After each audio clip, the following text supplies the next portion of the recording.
Hi everyone, my name is Leanne and today I'm going to be wrapping up all of the books that I read in March.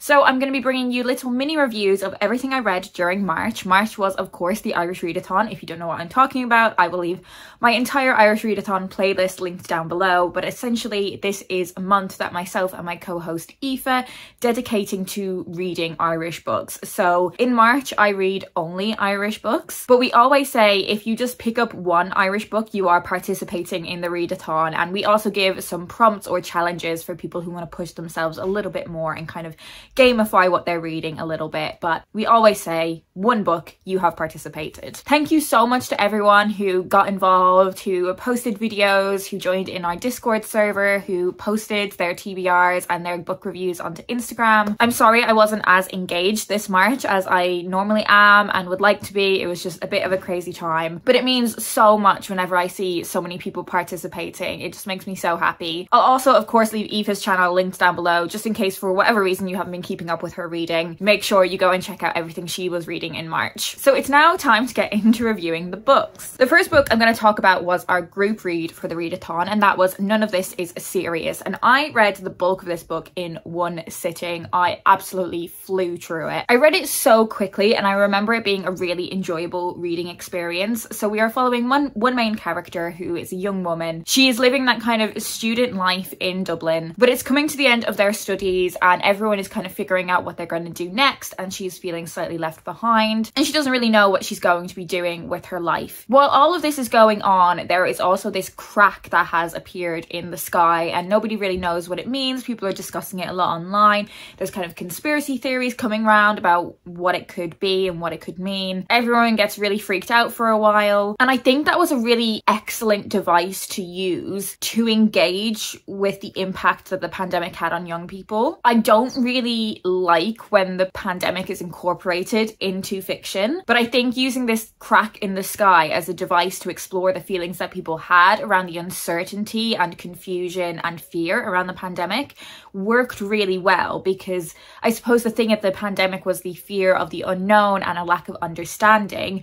And when you're watching people experience their feelings around the crack in the sky, as a reader, there being this crack in the sky still feels unsettling in a way that I think reading about the pandemic doesn't always anymore. And really this book does have a lot to do with uncertainty as a whole, the uncertainty around that crack in the sky, the uncertainty around her future. There's a lot of stuff in here around kind of social media and how obsessive we can become about our phones and communicating through our phones. Uncertainty around relationships as well. Throughout the course of this book, Sophie has kind of two situationships ongoing that are quite different, and there's uncertainty with both of those. You know, does she prefer one guy over the other? What is it that she wants from her relationships? What is it that those guys want from her? I thought this book was really accomplished. I think it triggered a lot of nuanced thoughts in me as I was reading it, and ultimately it is a book about confusion, uncertainty, and the intersection of those feelings in an online space. So I would definitely recommend this book. If you think your reading tastes are kind of similar to mine, then I think you would really like this. So as per tradition with the Irish Readathon, I also read a Marion Keyes book. I read Watermelon,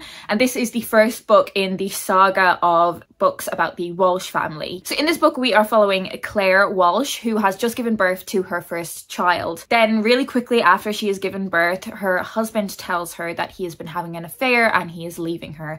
Of course, this is hugely shocking to Claire and a horrible situation to be in.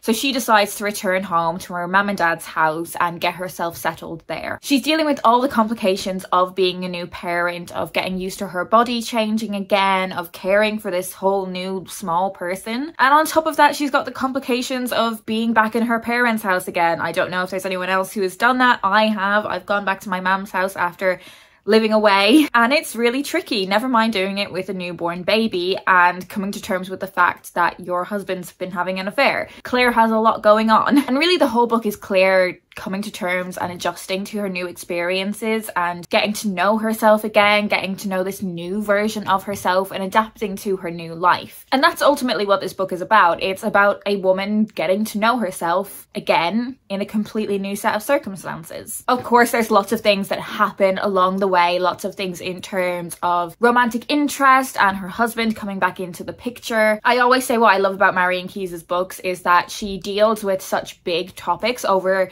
you know, a pretty hefty page count, but it never feels like a chore. It always feels like a pleasure to spend time with her characters, and her characters have so much nuance to them and they are flawed people, but you just really root for them. I think this is my 4th or maybe 5th Marian Keyes book, but there are so many more out there, so I'm really excited and just so happy that I have so many more of her books to look forward to. I also read Once, Twice and Three Times an Ashling, or I actually listened to this one on audio. I was on holiday in Nice and I was listening to this as I was wandering around, and it was just such a fun experience to have this in my ears as I was wandering around, exploring and just following all of the shenanigans that Ashling and her friends and family get up to in this book. I'm gonna be honest, I didn't really enjoy the second book in the Ashling series this much, so I was a little bit nervous going into the third book, but I just lent into it and enjoyed it for what it was, which was just kind of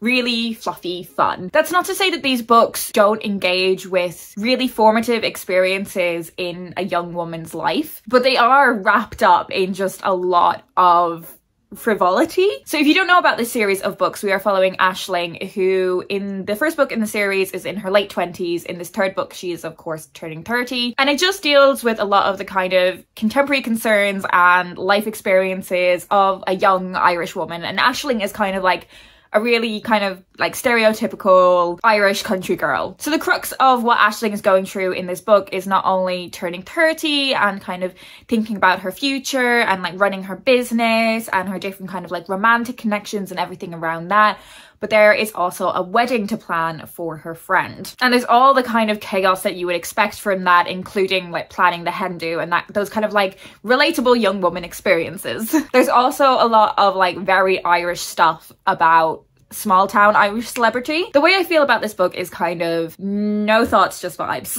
I had so much fun when I was wandering around listening to this, keeping me company on my travels. It was really nice to have an Irish voice in my ears as I was exploring the south of France. And if you're looking for something that is just fun reading, then pick up the Ashling series. I also picked up 3 really little books. So I read The End by Samuel Beckett. Could not tell you what this was about. So there are 2 stories in this little tiny book, and I don't know. It's about sort of like vagrants and death, and the characters don't have names, which doesn't help, and this is definitely kind of, we're in the realm of the absurd here, so it's not meant to make sense, I guess. I just didn't, I couldn't tell you what this book is, so I'm gonna shut up.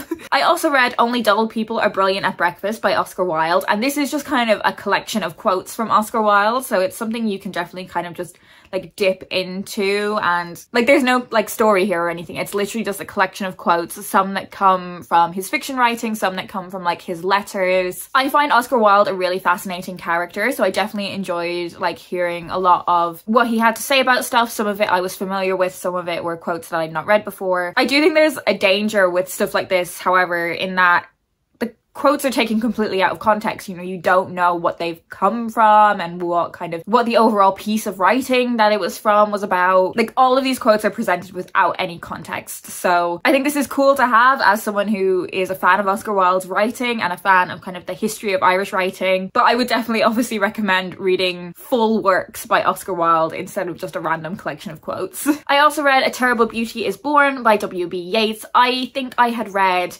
most of the content of this book before, if not all of it. I read a lot of Yeats when I was at university. So Yeats was a poet and a playwright. He played a really big role in the Anglo-Irish literary revival. And this is a selection of his poetry where he's dealing with a lot of themes of kind of Irish identity, Irish politics, Irish mythology. Definitely would recommend this as kind of a gateway into his poetry. As I said, I was really familiar with his poetry. I'd studied it at university. I'd written about it a lot. And if those topics of Irish politics and mythology are interesting to you, then I think Yeats is a must-read writer. I also read a couple couple of young adult books. So I read Every Gift a Curse by Caroline O'Donoghue. This was the final book in Caroline O'Donoghue's witchy tarot inspired young adult series that began with All Our Hidden Gifts. I absolutely loved that book. It was one of my favorites, if not my favorite book in the year that I read it. I thought that book was so fantastic. It ticked so many boxes for me, and I have really enjoyed the series as a whole. I've not enjoyed the sequels as much as I did the original book, but that's kind of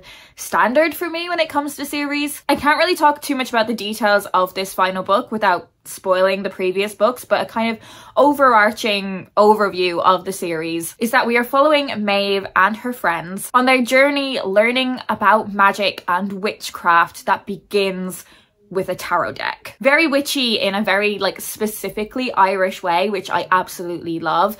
And I love how Irish mythology is brought into this series. And I also love how in this series there are kind of real world considerations brought into the story. So real life social and political contexts that are happening in Ireland at the moment about what it is like to be an Irish teenager, and particularly what it is like to be a queer Irish teenager. The LGBTQ plus representation in these novels is absolutely fantastic. While I did enjoy the third book, there was a lot of action in this, which kind of, it wasn't the thing that I loved most about these books, the kind of really big magic, adventure, conflict, running around, doing this, doing that, fighting this thing. That's not what I love most about this series. The thing I love most about this series was kind of the relationships and those kind of bits of social commentary, which are definitely still in this third book, but I definitely felt there was a lot more kind of action in this one. I think I just preferred in the first book when all of the magic stuff was kind of just building and it was a lot more gentle, but that's just my own personal taste. Like, I'm not a fantasy reader. I think if you were more of a fantasy reader, this would probably be your favorite book of the series, and how it concludes is really well done. So yeah, a big recommendation for this series overall from me, and Caroline O'Donoghue is definitely one of my favorite authors. Another author who's become an auto-read author for me is Adiba Jagadar, and I read her latest novel, A Million to One, in March as well.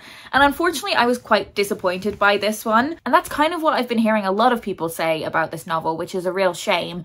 So this is a historical heist novel where we are following 4 girls from different backgrounds and circumstances who manage to get themselves on board the Titanic, and they are planning on stealing this really precious, valuable, bejeweled book. And it's a heist novel, but of course with this being on board the Titanic, you know how that ends. You know the thing that is going to happen at some point in this book. And the chapter headings are counting down to that happening. So we find out how far away we are from the Titanic sinking. And I just felt no jeopardy. Like, everything about this book feels like you should be tense reading it, right? It is a heist novel with 4 young women. They are trying not to get caught, and also you know that their time is limited. You know that this boat is sinking.